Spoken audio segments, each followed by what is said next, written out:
Big LEZ'S League, an all rugby league experience.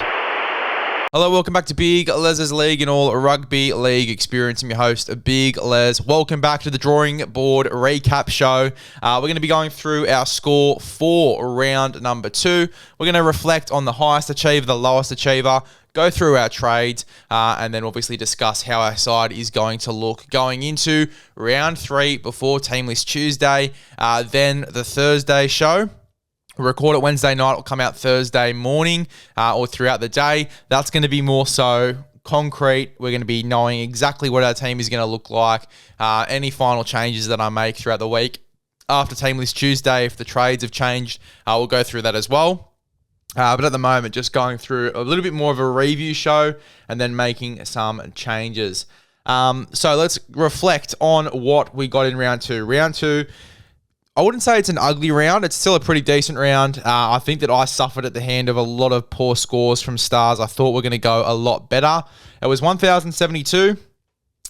We had some pretty decent achievers. Obviously, guys like Terrell May had a great game. Connor Watson, 103. Terrell May, 87. Angus Crichton definitely bounced back with a 68. 84 for Corey Horsburgh, 80 for Cleary, 117 for Luke Metcalf was really good to see that. 79 from Zach Lomax. Tamale scored well again, 60. Some really good scores from last week from some of our key guys. You then had guys like KO Weeks who got in the 30s again, which was just super unfortunate to see. You obviously had Campbell Graham in what was a solid game of footy. Still only scored 32, so I'm a little bit worried about him. 34 for Shibasaki. I took the punt on him. It wasn't meant to be. 25 for Yongi. Some really poor scores and just not really setting out my team the way that I'd probably want to. I'm actually just making a change now that I see it too. But yeah, just like not set out the correct way. A few guys that were in the on the bench that should have been in that 4-man reserve list that I just didn't have in there, and then they went really well and it affected my score.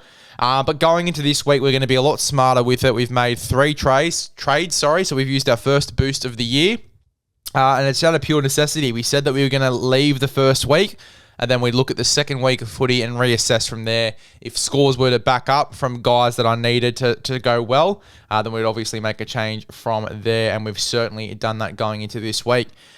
So our trades for round number 3, going into round 3 at the moment, our current trades are, before we do that, high achiever, low achiever.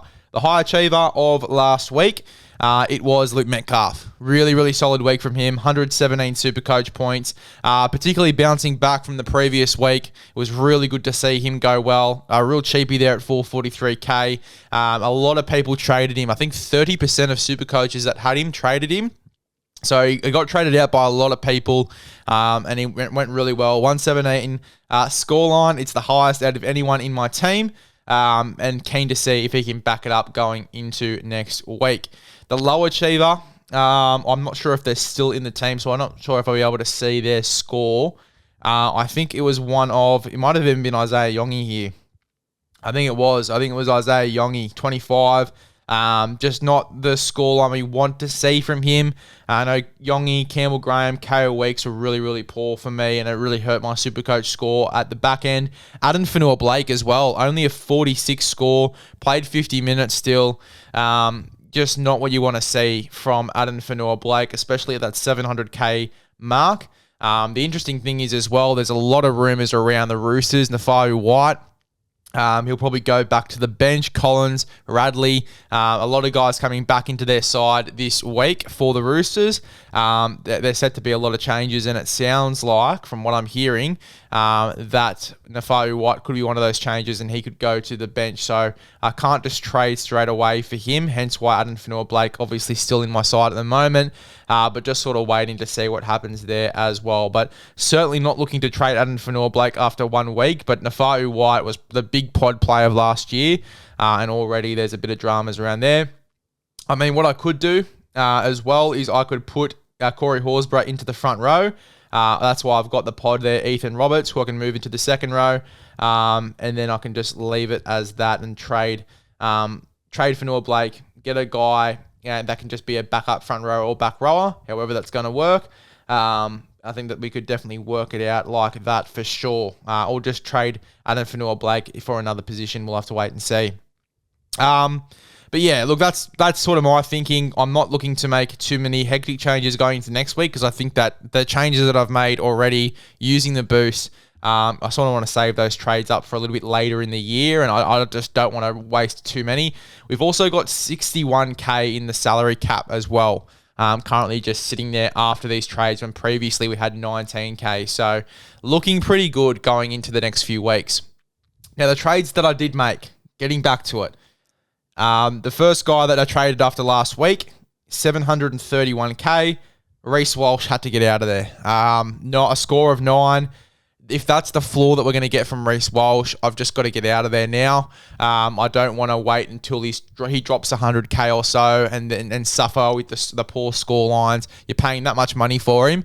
That's just not really what I want to go through again this year. I've done it before in previous seasons with different players. I think one of them was Reece Walsh through a section of last year. I don't want to go through that again. So Reece Walsh is out. KP comes in, 790K. Big risk, lots of money, but been going well over the past 2 weeks. He's got a 110 predicted score for this week with a break even of 39. You're going to get value out of KP. I think that he is going to go well this week too, after obviously 2 very, very good weeks from him over the past 2 opening rounds. So KP is definitely in for me. I think that he just had to be the play going into this week. Now, we've been very strategic in our other 2 moves. We've really split the money between the 2 other guys that I've got rid of. My 2 backup halves, I've gotten rid of Duffy and KO Weeks. KO Weeks, not getting as involved as I want him to, and obviously it's affecting his Supercoach score. We got 21 on the weekend, which was pretty shit-house, to be honest. But just not what you want to see from KO Weeks, especially from a starting fullback. Just not getting involved enough, as I said, and it's hurting his Supercoach score, so he's out. Tom Duffy, just not the output that we wanted from him. It sounds like he is going to get dropped. And even if he doesn't, I just don't want to sit in that 22 to 24 scoreline, that we're going to get from Duffy, unfortunately. Defensively, it is really hurting your score as well. The guys that I've got in, Jamie Humphries comes straight in. You have to get Jamie Humphries sooner rather than later. 305K at the moment. His price is only going to go up with these 60 scorelines. He got 67 on the weekend. He's a real good player, Jamie Humphries, and currently he has got a negative 25 break even. You're going to be making money from Jamie Humphries. He's already gone up, or he's predicted to go up another 67K after this weekend. So jump on him now. You don't want to have to wait until he's 360, 370K. Hop on him right now before he does take that 60K jump. And I mean, look, we've already only got 61K in the salary cap left. Imagine if I waited till next week to make this move. I'd have no money left in the cap after making it. Chanel Aristevita, obviously got him in there as well, 330K. He had a 62 break even or predicted score last week. He got 74. Which was really good to see. Going into this week with Chanel Aristevita, he has got a negative 21 break even. Again, you're making money from Chanel Aristevita. 43 predicted score. If he plays like last week, he is going to get money. Am I worried that I've got 2 Warriors halves at the moment? Yes, but I think the overall plan, even if Chanel does go good this week, the overall plan would be to jump straight to Cam Munster going into next week. So then Luke Mancuff would be the starting half. I'd have Cam Munster on the bench. That is the plan. And obviously then you account for having someone for those bye periods, and you don't have a whole position that isn't scoring points and isn't generating points. So I have definitely got I've got Chanel Aristevita in there this week, but the plan is to move over to Cam Munster, and particularly when he's set to go up another 51K going after next week with the negative 21 break even. Hop on him now, guys, and ride that. It's a 1 week thing, but the only trade I'll be making this week will be going straight from Chanel Aristevita into, or maybe I might have to trade one of the other cheaper guys, but it'll be going straight into a Cameron Munster. Probably will trade a Kulakefu Fuyaki, to be honest. Where is he sitting price-wise? 368. So it'll probably be the guy to go. Just get another backup guy. Hubner's already in there. He's getting decent enough points for a benchy. And he's obviously starting at 13 for them at the moment. So that would be the go. He's going to be out next week too, actually. He's suspended.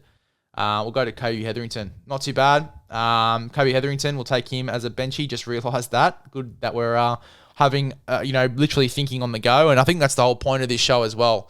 I don't want to sit here, have a pre-planned team, pre-do these sort of things. I just want it to be live and raw. I'm looking at my side. I'm thinking about changes. I think it's really nice and authentic for you guys. But that's my sort of thinking. So obviously going over to Humphreys and Chanel Aristevita, you got guys that are in the negatives for break evens. They're going to score good points. They're going to go up in price. 67K going up in price for Humphreys. 51K going up in price for Chanel Aristevita. It's 100K essentially you're going to be making next week. And then it'll help me really, make that move to go to Cameron Munster the following week. But that's the plan there with Chanel Aristevita. But I'm just going to ride him for this score. For the Warriors, especially if they play like they did last week. It's going to be really good for me if he gets anywhere near 70. So that's my thinking. We've gone Walsh, Weeks, and Duffy out. KP, Harris-Tavita, Humphreys in. It's a huge upgrade. Our predicted score last week was 1,050, I think it was. We got to 1,072. Our predicted score for this week is 1,215. So a massive, massive difference from last week. And I'm super excited to see how this side goes as well with all of the different changes. So my side going into this upcoming round at the moment, what we've done, we've got KP starting at fullback and we've captained him. We've got Tom Trbojevic currently sitting in the flex position. And then we've got Isaiah Yonge as the backup fullback. Now, pending what happens with Tom Trbojevic with this injury as well, he's set to go down 12K next week, 12.8K, which is a lot of money. Obviously, making 100K next week, you'd think from Humphreys and Harris-Tavita, pending they go well, and they're obviously going to get over a negative break even. But yeah, it's still a lot of money to lose. I'm going to be really shaking my head. Not shaking my head, but I'll be really keen to see what happens with Tom Trbojevic, and if he is out and he's injured, Yonge will go straight into the flex. Tom Trbojevic just won't play, and then the following week we'll look to get him out. But still an 89 points scored. He obviously came off early. It's okay for Tom Trbojevic, but if he is going to be out for the next few weeks, we'll have to wait and see. From the news that I've heard, it's tightness, so probably will look to sit out for 1-2 weeks, especially with the hamstring injuries that we've seen from him in the past. But KP, he's starting fullback, he's skipper, currently flex and vice captain Tom Trbojevic. Backup fullback is Isaiah Yonge. He hasn't got a purple jersey on this week either. We have got Lomax, Campbell Graham, Savelio Tamale and Robert Toya in the back line at the moment. Looking for Campbell Graham to have a bit of a bounce back in regards to his score. He's got an 84 break even. I'm not sure if we'll get to 84. You'd have to have a huge game. But I think that anything over 60, I'll be very happy with for Campbell Graham, even if we do get a hit in price. Lomax, he's got a huge break even this week, 119 break even. He has to be in store for a huge, huge week. His team is going up against, who are Para going up against this week? I think it's the Dogs. Yes, the Bulldogs. So that's going to be a tough matchup, especially with the outside back defense and that edge defense of the Dogs. Lomax is in for a big game. We'll have to wait and see there. Ali Liatua is in the purple jersey this week. I should have put him in there last week. I took him out because of the poor performance in Vegas. I suffered for it. He got 70-something. So he's got a 50 predicted score with a 54 break even. I'm making a bit of coin there from Ali Liatua, so I'm going to play him. Sione Finu, and Gurmat Shibasaki are on the bench, not playing this week.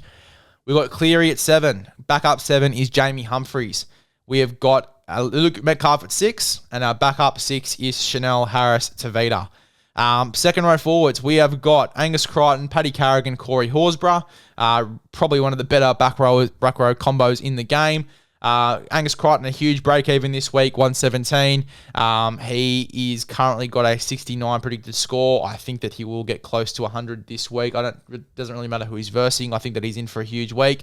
We saw a hint of that bounce back for that win against the Panthers. Paddy Carrigan, 71 predicted score, 57 break even, set to make me 11k this week. That's huge. And then Big Red's going to be making a lot of people a lot of money. He's got a negative 33 break even with a 57 scoreline, 72k. He's going to be making a few people there. We are going to be making some serious cash going into next week if all of these guys really hit their strides. The bench, we have got Kobe Hetherington in that last jersey 17. We've got Kulakefu, Fina Fuiaki, and Lockie Hubner also on the bench there. Hubner's going to be suspended. Fina Fuiaki, I'm a bit hesitant to put him in there with that 32 predicted score. Kobe Hetherington is just solid for the Broncos in jersey 13. I'm going to be putting him in there. I have got Aden Fanua-Blake and Terrell May up front. Best front row pairing you're going to get in Supercoach. And then I've got De La Silva and Ethan Roberts on the bench. Both of those guys are purely tactical. Obviously, De La Silva to save cash, but Ethan Roberts to alternate between front row and second row. So I can move Corey Horsburgh in there. And if any one of these guys, whether it be Tigers or Sharks, have the bye, I can move Corey Horsburgh straight into the front row and move Ethan Roberts into a bench spot in the second row spot. Pretty easy. So that just gives me the leeway to do that, considering Paddy Carrigan and Corey Horsburgh are dual position. Speaking of dual position, we got big Connor Watson there at hooker. Had a huge week for me last week, hoping to do the same this week. He's got a 26 break even with a 71 predicted score. 36k is going to be set to be making me this week. Very, very excited for it. Riley Smith, he's my backup, but he isn't playing this week. So the bench is Ali Liatua, Chanel Aristevita, Jamie Humphries, and Kobe Hetherington. So a big reliance on a good Warriors performance, particularly from their spine this week. There you go, guys. That is your Supercoach recap and a little bit of an insight into what we're going to be doing going into next week.